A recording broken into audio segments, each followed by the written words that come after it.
మొత్తానికి మీ నిర్ణయం తర్వాత చాలా పెద్ద ఎత్తున ప్రజల నుంచి కానీ ఇతర సంఘాల నుంచి కానీ మీకు మద్దతు లభించినటువంటి పరిస్థితి ఆ రోజుల్లో. సమైక్యాంధ్ర ఉద్యమం నడుస్తున్నప్పుడు మీరు ఏం గమనించారు స్పష్టంగా? అంటే స్ట్రైక్ చేయకముందు కూడా, స్ట్రైక్ నిర్ణయం తీసుకోముందు కూడా మధ్యలో ఒక 31 నుంచి మేము 12 అర్ధరాత్రి మేము సమాధి చేసాం. ఈ మధ్యలో మేము మా జిల్లాలో కొంత వెరిఫై చేసాం. అంటే అసలు ప్రజలు ఏమనుకుంటున్నారు, ప్రజలు దీనికి మద్దతు ఉంటే ప్రతి వాళ్ళు కూడా రాష్ట్రం విడిపోతుంది, హైదరాబాద్ మన దగ్గర నుంచి పోతుంది అనే ఒక తెలియని బాధ, ఎమోషనల్ డిస్పైర్ అయితే ఉంది ఆ రోజున. అయితే దీన్ని మొత్తాన్ని ఫోకస్ చేసి లీడ్ తీసుకెళ్లే వ్యవస్థ లేదు. అది జనరల్గా పొలిటికల్ వ్యవస్థ, పొలిటికల్గా చేయాలి. ఆ రోజున 72లో ఆంధ్ర యాజిటేషన్ కానీ, అక్కడ ముల్కీ రూల్స్ మీద జరిగింది కానీ, అలాగే విశాఖపట్నంలో విశాఖ ఉక్కు మా హక్కు అనే ఇవన్నీ కూడా మేము వెరిఫై చేసాం. ఇది ఎలా జరిగింది, యాజిటేషన్ ఎక్కడ బిగిన్ అయింది, ఎక్కడ క్లోజ్ అయింది వెరిఫై చేసాం. అటువంటి ఒక ఉద్వేగభరితమైన ఆవేశం ప్రజల్లో ఉంది.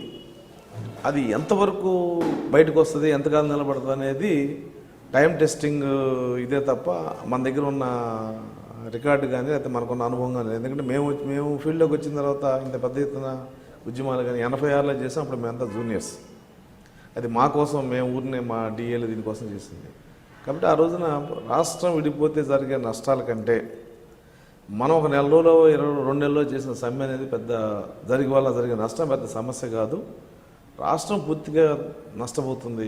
ఇందుట్లో మనం ఉన్న ఒక 4 లక్షల 5 లక్షల మంది ఎంప్లాయీస్గా మనం 2 నెలల జీతం నష్టపోతే వచ్చే సమస్య అనేది అయితే మనం పోరాడి చరిత్రలో ఉండిపోతాం.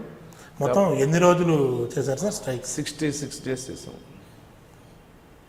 64 డేస్, ఆల్మోస్ట్ 2 months. ఎందుకంటే 13/8 మొదలు పెట్టాం, 21/10 మేము దాన్ని బాగా ఈ 2 నెలల్లోనే బాగా ఎగ్జాగరేషన్ స్టేజ్కి తీసుకెళ్ళినట్టున్నారు. అంటే మేము ఎప్పుడైతే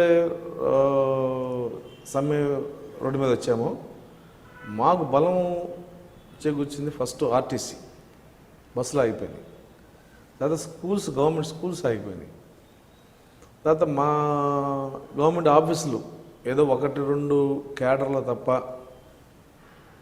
అన్ని గవర్నమెంట్ ఆఫీసులు ఇంక్లూడింగ్ కోర్టులో జడ్జి కూర్చున్న వాళ్ళు తప్ప అడ్వకేట్లు కూడా కూర్చోలేరు. అంటే మా వ్యవస్థకు వీళ్ళంతా కూడా తోడొచ్చారు. జడ్జెస్ మాకంటే ఎక్కువ, లాయర్స్ మాకంటే ఎక్కువ రోజులు సమ్మె చేశారు. కోర్టు స్టాఫ్, కోర్టులన్నీ కూడా జడ్జి కూర్చోవడం తప్ప కేసులు ఏం జరగలేదు. ఇలా ప్రతి వ్యవస్థ కూడా సమ్మెలో పాల్గొంది కాబట్టి ఆ సమ్మె సక్సెస్ అయింది. అయితే ఆ సమ్మె పీక్ స్టేజ్లో ఉన్నప్పుడు అశోక్ బాబు వెనక్కి తగ్గారు అన్నటువంటి ఒక ఆరోపణ కూడా వచ్చింది. మరి అది మీ దాకా?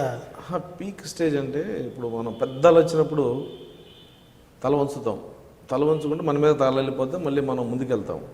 పీక్ స్టేజ్ అనేది సమ్మెలో మనం హైదరాబాద్లో మీటింగ్ పెట్టాలి, ఎల్బీ స్టేడియంలో పెట్టాలనుకున్నదే పీక్.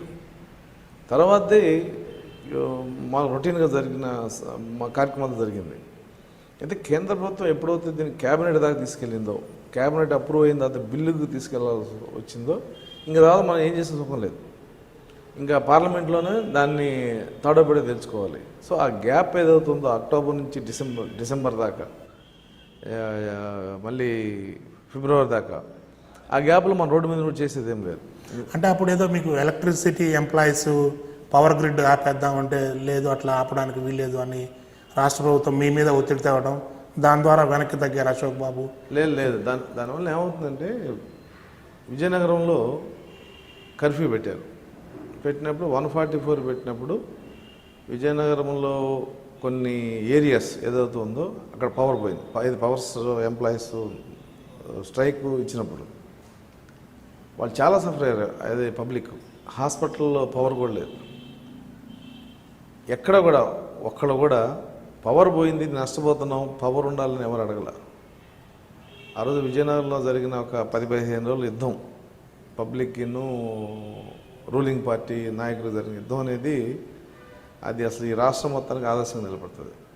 జనరల్గా మనం 1 గంట పవర్ పోతే బాధపడిపోతాం, కానీ వాళ్ళు నైట్స్ పవర్ పోయినా కూడా ఆ చిన్న ఇళ్లలో ఎవరైతే పబ్లిక్ ఉంటారో 144 పెట్టి రాత్రులు ఎవరిని బయటికి రాని వాళ్ళ ఇళ్లలోనే ఉండి ఆ చిన్న పిల్లలు ఉంటే వాళ్ళకి తెల్లవాళ్ళు ఇసురుతో కూర్చున్నారు తప్ప తల్లులు మాకు పవర్ కావాలి, ఈ ఉద్యమంతో మాకు సంబంధం లేదని ఎవరు అనలేదు. హాస్పిటల్ పేషెంట్ కూడా అనలేదు. అంటే ఇక్కడ విజయవాడలో పవర్ గ్రిడ్ ఆఫ్ చేస్తే ఇతర రాష్ట్రాలకు కూడా పవర్ ఆగిపోయేటటువంటి పరిస్థితి ఉంటుంది, అప్పుడు మన సమస్య దేశవ్యాప్తంగా తెలుస్తుంది అన్న వాదన వచ్చింది. అలాంటి వాదన ఏమైనా వచ్చిందా? అది వచ్చింది. ఎలక్ట్రిసిటీ ఎంప్లాయీస్ అయితే ఆ వాదన తీసుకొచ్చారు. అయితే వాళ్ళు అది టెక్నికల్గా గ్రిడ్ ఆపాలా వద్దా అనేది మేమేమి డిసైడ్ చేయాలి. మనం ఎంతవరకు ఏం చెప్తున్నామంటే ఎంప్లాయీస్ మీరు స్ట్రైక్ చేయండి, మీరు రండి, ఈ పవర్ సర్వీసెస్ ఏదైతే ఉందో ఆ సర్వీసెస్ మీరు ఎక్స్టెండ్ చేయకండి అని చెప్పాం.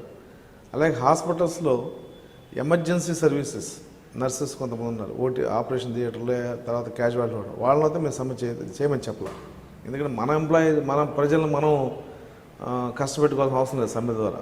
మనం ఎంతమంది కేంద్ర ప్రభుత్వానికి ఈ రాష్ట్రం విడిపోవడం తప్పు అని కేంద్ర ప్రభుత్వం దృష్టి తీసుకెళ్లే విధానంలో అవసరమైతే కేంద్ర సర్వీసుల మీద మనం ఒత్తిడి తేవాలనే ఉద్దేశంతో రైల్వే ట్రాక్ల మీద సమ్మె చేయడం, నేషనల్ హైవేస్ మీద ఆపడం చేసాం తప్ప మన ప్రజలు సఫర్ అయ్యే విధంగా హాస్పిటల్ సర్వీసెస్ ఆపడం, పవర్ గ్రిడ్ ఆపడం అనేవి కొంత ఆలోచించేయమని చెప్పాము మేము. ఎందుకంటే హాస్పిటల్లో కనుక నర్సులందరూ బయటకు వస్తే, డాక్టర్స్ అందరూ బయటకు వస్తే క్యాజువాలిటీ వార్డు, ఎమర్జెన్సీ వార్డు దెబ్బతింటాయి. అక్కడ దెబ్బతినే పేషెంట్లు ఎవరు? మన వాళ్ళే. కాబట్టి అది మేము అట్లాంటి ఆరోపణలు ఏమైనా వచ్చాయి సార్ మీరు ఉద్యోగం చేస్తున్నప్పుడు? ఏం లేదు. ఇక్కడ చేయడం మా మీద ఏమనేవాడు అంటే ఆర్టీసీ బస్సులు ఆగిపోయినాయి. సో ప్రైవేట్ బస్సులు అంతా కూడా వాళ్ళు దందా చేశారు.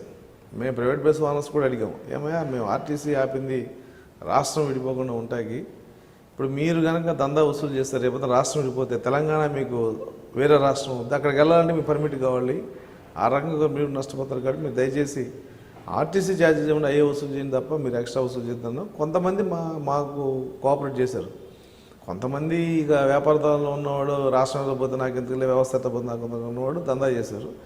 దాని మీద ఏమన్నారంటే మీరు ఆర్టీసీ బస్సులు ఆపడం వలన మా ట్రావెల్ ఎక్స్పెన్సెస్ పెరిగినాయి, ఇది కరెక్ట్ కాదేమని కొంతమంది మాతో చెప్పారు. అయితే ఏ కష్టం లేకుండా స్వాతంత్రం రాలేదు, ఏ కష్టం లేకుండా ఉద్యమం ఉండదు. అప్పటికి ఎక్కడ నేను చాలామంది మా జిల్లా నాయకులకు కానీ ఈ యాజిస్ట్రేషన్ లీడ్ చేసిన జిల్లా నాయకులు కూడా చెప్పారు, ఎక్కడన్నా ఒక తగదా కానీ లాఠీ చార్జ్ కానీ జరిగితే మనం ఉద్యమం ముందుకెళ్ళాం, మీరు ఉద్యమం ప్రశాంతంగా ఉండాల్సిందే, మీరు రాస్తారోకో అంటే రాస్తారోకో చేయండి అంతే, పోలీసులు కాదు అరెస్ట్ అవ్వండి, అంతేగాని పోలీసుల మీద తిరగబడి లాఠీ చార్జ్ చేయడం అటువంటి ఇన్సిడెంట్లు మట్టికి మన ఉద్యమం రావటం లేదని చెప్పి నేను తెలంగాణ ఉద్యమంలో మరి అట్లాంటి సామరస్యపూర్వకమైనటువంటి వాతావరణం అక్కడ కనిపించలేదు కదా, ఎందుకు ఈ ప్రాంతంలోని ఉద్యమాన్ని మాత్రం మీరు శాంతియుతంగా నడిపించాలని ప్రయత్నం చేశారు? అంటే ఒకరోజు ఉద్యమం ఎలా చేయొచ్చు, మన ఉద్యమానికి అవతల ఎండ్ అనేది మనకు కనపడతలేదు, ఎన్ని రోజులు చేయాలో తెలియదు.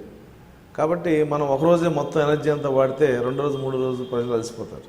ఇప్పుడు నడకపోతే నువ్వు 5 కిలోమీటర్లు నడుస్తావు, పరిగెత్తడం ఎంత నడుస్తావు, ఒక 1/2 కిలోమీటరు, బాగా అలవాటు 1 కిలోమీటర్ నడుస్తావు. కానీ మన జర్నీ ఎన్ని రోజులు చేయాలనేది మనకి ఇతిమితంగా లేదు. ఒక నెల అయిన తర్వాత మేము రివ్యూ చేసాం ఎవరిని, ఆర్టీసీని, అందరినీ. ఏంటి మరి మన జీతాలు లేవు, మరి మీరు నిలబడతారా అంటే ఆర్టీసీ ఎంప్లాయీస్ నిజంగా వాళ్ళ సిన్సియారిటీకి చేతులు దండం పెట్టాలి. అన్న మేము ఆటో తోలుకుంటాం, బస్సు అయితే ఎక్కం, ఇంకో నెల చేయండి మా పర్లేదు అన్నారు.